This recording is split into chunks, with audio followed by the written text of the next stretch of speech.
नहमदुहु व नुसल्ली अला रसूलिहिल करीम अम्मा बाद वअन आयशा रदियल्लाहु तआला अन्हा क़ालत क़ाल रसूलुल्लाहि सल्लल्लाहु अलैहि वसल्लम इन्नहु खलक़ा कुल्ल इंसानिन मिन बनी आदम अला सित्तीना व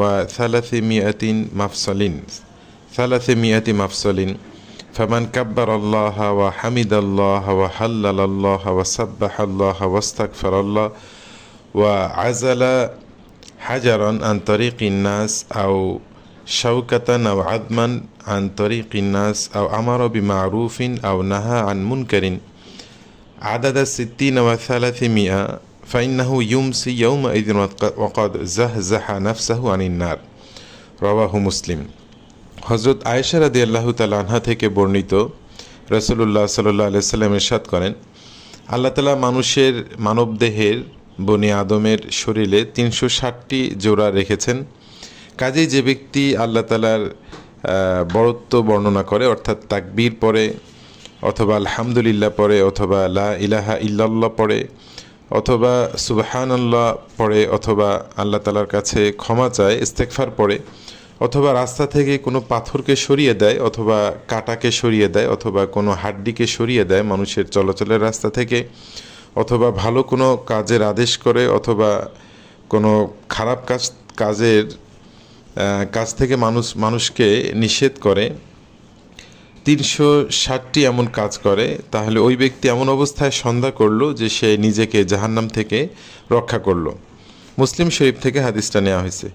আসলে নেক কাজের কোনো সীমা নেই, অসংখ্য শত শত হাজার হাজার নেক কাজের পদ্ধতি আল্লাহ তাআলা আমাদের ভিতরে রেখে দিয়েছেন। তো এর ভিতরে কেউ যদি তাকবীর পড়ে, তাহমিদ আলহামদুলিল্লাহ পড়ে, লা ইলাহা ইল্লাল্লাহ পড়ে, এই সবগুলোই নেক আমল। এমনকি রাস্তা থেকে কাঁটা সরানো, হাড্ডি সরানো বা মানুষকে ভালো কাজের আদেশ করা, অসৎ কাজ থেকে মানুষকে নিষেধ করা ইত্যাদি সবগুলো নেক কাজ।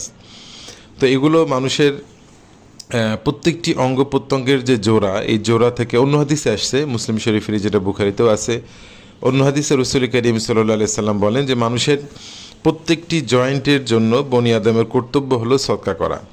মানুষের শরীরে যে 360টি যে জয়েন্ট রয়েছে, এগুলো প্রত্যেকটি জয়েন্টের জন্য তার উচিত হলো সদকা করা। কাজেই দুজনের ভিতরে সমন্বয় করে দেওয়া সদকা, কোনো কাউকে সাহায্য করা সদকা, কাউকে কোনো বোঝা বহন করে দেওয়া সদকা, এবং কারো কোনো জিনিস উঠিয়ে দেওয়া, ভারী বোঝা উঠিয়ে দেওয়া, এটাও সদকা। ভালো কথা সদকা, প্রত্যেকটা নামাজের দিকে প্রত্যেকটা কদম একটা সদকা, রাস্তা থেকে কষ্টদায়ক বস্তু সদকা। এই সবগুলো জয়েন্টের থেকে যথেষ্ট হবে সব আমলের 360টি জোড়ার বিনিময়ে যে যতগুলো প্রত্যেকটি জয়েন্টের জন্য নেক আমলের কথা বলা হয়েছে, যে সদকা করার কথা বলা হয়েছে, এর জন্য যথেষ্ট হবে 2 রাকাত চাশতের নামাজ। অর্থাৎ কোনো ব্যক্তি যদি 2 রাকাত নামাজ আদায় করে, তাহলে সে সারা শরীরের 360টি যে জয়েন্ট রয়েছে, এই প্রত্যেকটি জয়েন্টের বিনিময়ে সে সদকা করলো। আল্লাহ তাআলা আমাদেরকে বলছেন, রাসূল করিম সাল্লাল্লাহু আলাইহি সাল্লাম বলছেন আমাদের যে তোমরা শরীরের প্রত্যেকটি জয়েন্টের জন্য তোমাদের সদকা করা কর্তব্য।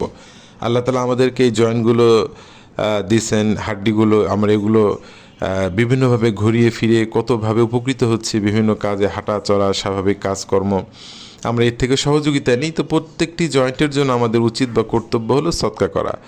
তো কাজেই এই নেক কাজ বেশি বেশি করতে থাকা। আর যদি কেউ চাশতের সময়, অর্থাৎ 8টা থেকে 10টার ভিতরে 2 রাকাত নফল নামাজ আদায় করে চাশতের সময়, তাহলে পুরো এই প্রত্যেকটি জয়েন্টের সদকার বিনিময়ে এই 2 রাকাত নামাজই যথেষ্ট হবে। এই জন্য প্রত্যেকটি জয়েন্টের জন্য সদকা করার চেষ্টা করা, অর্থাৎ নেক আমলের চেষ্টা করা, এবং 2 রাকাত নামাজই এই সমস্ত জয়েন্টের জন্য শুকরিয়া হিসেবে যথেষ্ট হবে। আল্লাহ তাআলা আমাদেরকে আমল করার তৌফিক দান করুন।